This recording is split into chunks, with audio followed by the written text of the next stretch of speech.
Today, I'm going to try and fly again. It is still just a little bit in my head that yesterday I didn't succeed, but I've been like visualizing what I could do better, how I could do better. I can do this. I've done it like 150 times. I don't know how We're going to fly today. It's going to work. I'll see you soon. Oh, and then, by the way, all the students are flying today. I think all of them. We'll see how it works out. But I don't know. To watch people lose their, flight virginity, it sounds a little perverted, but I like it a lot. First flights, to me, are like a really neat experience to share. So I'll try and get some of that on film for you guys. And, yeah, today should be an amazing day. Let's get it going. All right, so here's the scoop. There's no wind again, completely zero. I'm just trying to get my launch mojo back. All right, I guess you'll find out in a second if I do or not. I know exactly what I had to do differently from yesterday. Nothing left to do but to do it.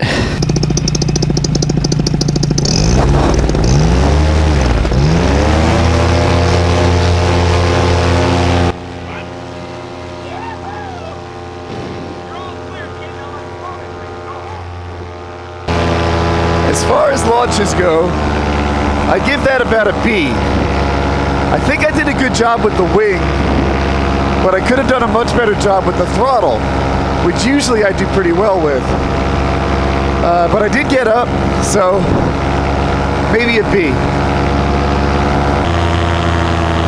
This is Eric. This is Eric Farewell. I think he's happy I got up. Uh-oh. We get a wingtip touch. Ah! I've never flown in a stack. Oh, they're breaking up. I've never flown in a stack before. And obviously you have to maintain altitude and direction well, which I feel like I can do. But you also have to maintain speed well. And that, I've never actually done that. So I like being the highest up on the stack here. It looks like it might have broke up. We'll see. Because if I mess up the speed or anything, then it's not really a problem. Let's hook in.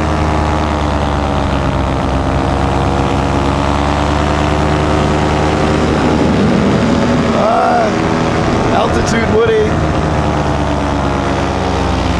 I didn't do that well. Oh, I know. I hit their wake. That's what it was. I'm about to do it again. So I think what I will do is get some altitude and play around with my acro a little bit. And we're there. So I generally don't mess with acro stuff too close to the ground. I like to break 2,000 feet and ideally like 2,500. I should go this way. And that way, if I do something wrong, I have time to throw a reserve chute. I see everybody else, look at him right there, doing fancy stuff near the ground. But,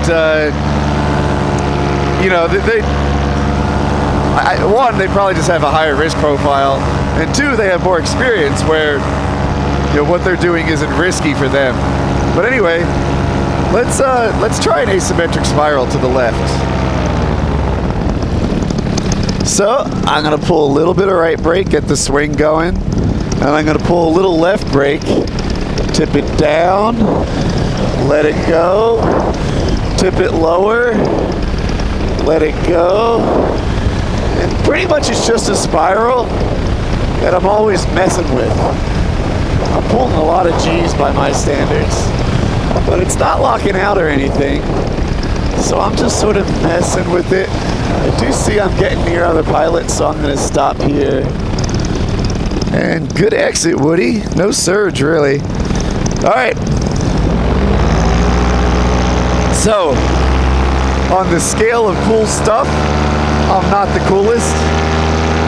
But really, the way I measure my progress is was that what I meant to do? And the answer is totally. That went just as I intended. So, all is well. in acro, one of the things they tell you is through your whole learning process to turn in both directions. There are some people who don't do that, they just turn in their favorite direction, and they're not ambi-turners. So I'm going to do the same thing I did before, but this time to the right. Just asymmetric spirals. Oh, I should have tugged left first, but that's okay. We're just going to straighten it up. Use that swing to get back down. Nice. Let's get deeper. Now we're in it. And we'll go up. Deeper still. Good, Woody, good. Take it up a bit. Manage that momentum. Good, Woody, good. You're flattening it out a bit, pulling some G's. Let's make this asymmetric, Woody. Good, good. Nice, nice. And then let's pull this deeper. About half the wing. Alright, that's a lot of G's. I'm going to come out of it nice and slow. Good. Again, that's what I meant to do, so that's perfect. Yeah. It's been under, like, one of the ways I measure my progress is like how much of the wing crossed my sight line with the horizon. And it's been a while since I pushed it to like a new personal record. But what is happening is it's at least on today's flight, like every single aspect, like the way that I controlled the energy, the speed up, the slow down, all of it was just what I was going for. And that in itself, it shows that I'm making some progress. The fact that everything's going so right means maybe I am ready to break a personal record. I don't know. I'm here with like Eric is gonna sort of guide me through it, talk to me on the radio, stuff like that, and I don't know, do like sort of an advanced course with me. So right now I'm just fooling around. God, what I'm doing really is feeling some success and getting yesterday's stink of failure off of me. That's what I'm doing. Good, now I'm happy.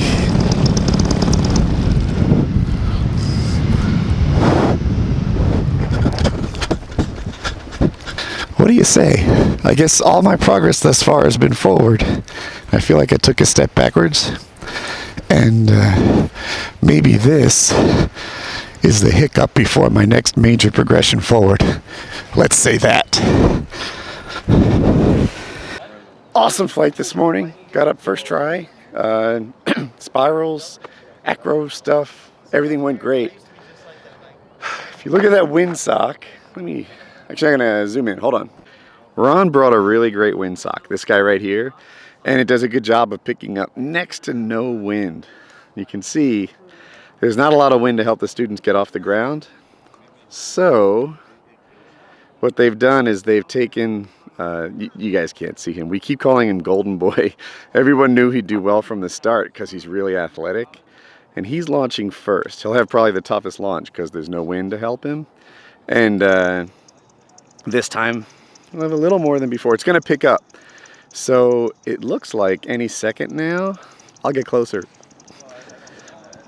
Our first student is going to try to take his first flight. It would be neat to capture this on camera for you guys. Forgive the bouncing walking. I want to get closer. I don't know exactly when he's going to launch. Not want to miss anything. What you're not seeing yet is Eric is over here on the radio. I'm not sure if I have him in frame. I'm sorry. The sun's in my eyes and I can't see that well. So that's Eric on the radio, talking him through his experience. Oh, there he goes. I'll be still. Nice inflation. Now we need good posture. Good posture. Yes, yes. More throttle. He's going to get this. More throttle. Don't sit. Don't sit. Just throttle. Don't sit. Nice. This is great. That is what a successful first flight looks like. Oh man, I'm so happy for him. So they have a really set pattern. They've been rehearsing it for 3 days. Like, stow the brakes, fix your seat, adjust the trimmers. They do everything on the first flight. And so this will take a minute. I'm going to stop recording because I think you guys get what this looks like. I'm right into the sun. Eric's excited. And I'll try to catch his landing for you. I don't know exactly where he's going to land, but I'll try to get there up close and ask him how he feels. All right. So he's coming in for his landing. This is his first landing ever.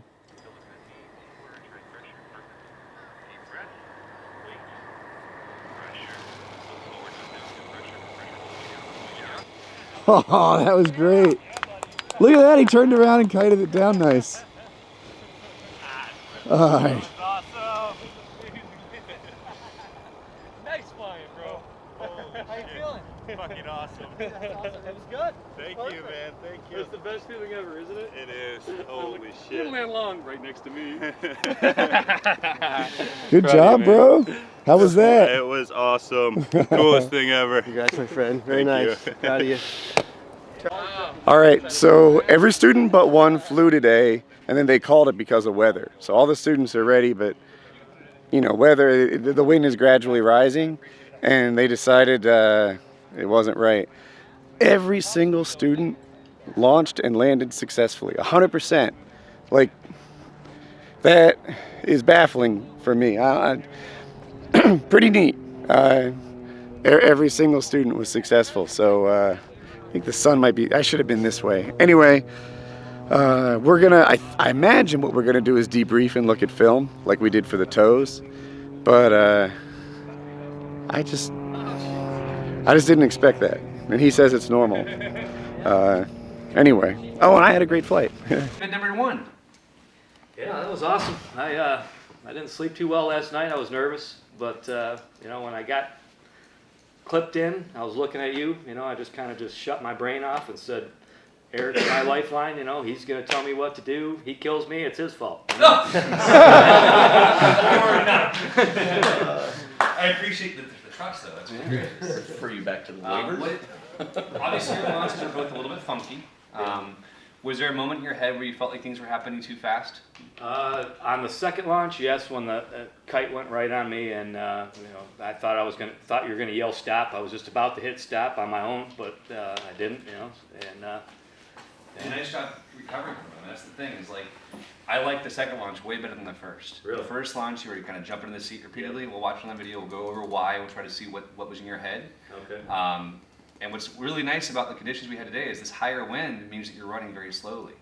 You can ask Woody, when you're in no wind, you're running really fast. For Matt this morning, he ran 16 football fields. He's actually still running.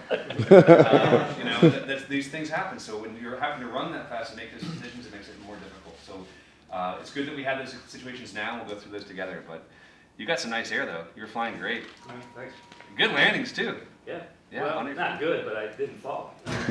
Dude, we had 5 new pilots. That's the definition of a good landing. That's right. 5 new pilots and no one fell. That's really, really good. No one pulled their feet up either. Kevin, I was thinking about it in the first one, I think it was. I was like, don't do it. Great, man. Yeah, I had to hit the trust button. I was like, you know what? I'm just gonna hit the I believe button. They wouldn't put me up here in a situation if I couldn't do it. I was nervous, but I was like, I'll just do whatever he says. I think you're the most chill, nervous person I've ever met in my life. I was like, how you feeling? Fucking terrified. You know,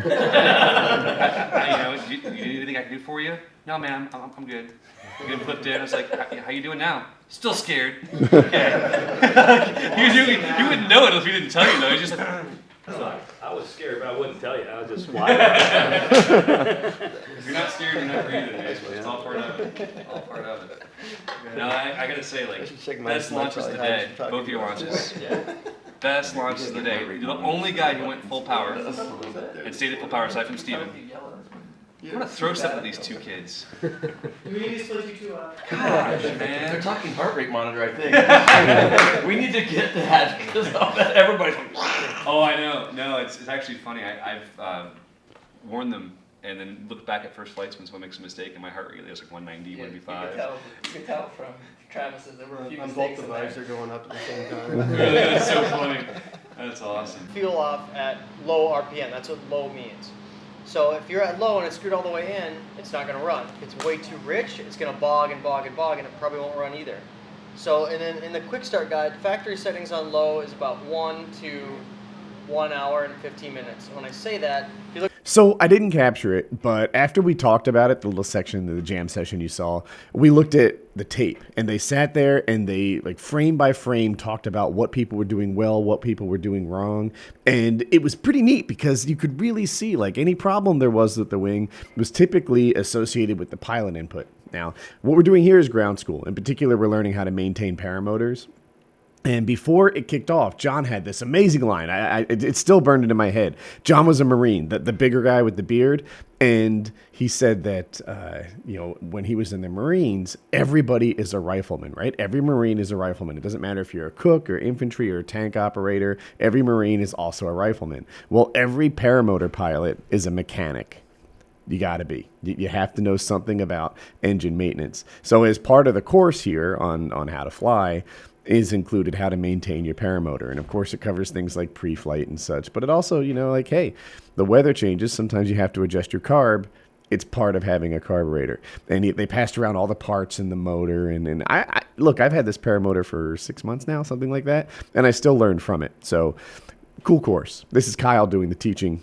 Point on that leading edge, and they become high pressure on the bottom and low pressure on the top, all right?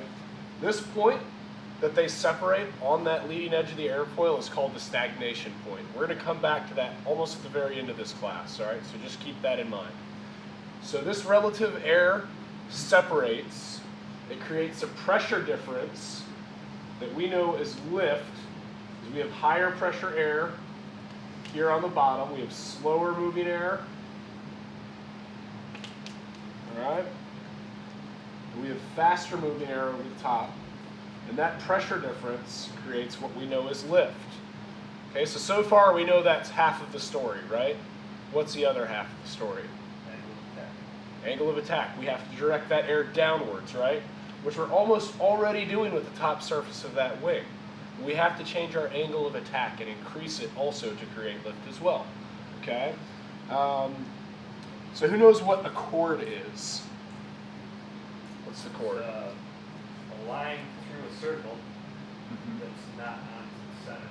Okay, so the chord is an imaginary line that we draw from the leading edge of the wing to the trailing edge of the wing. There's an example of what the second half of this day's ground school was like, and he's talking about wing design. So right now he's talking about, the wing basics, but he gets into paramotor specific things like ratings and how they test them and how you choose a wing for your skill level.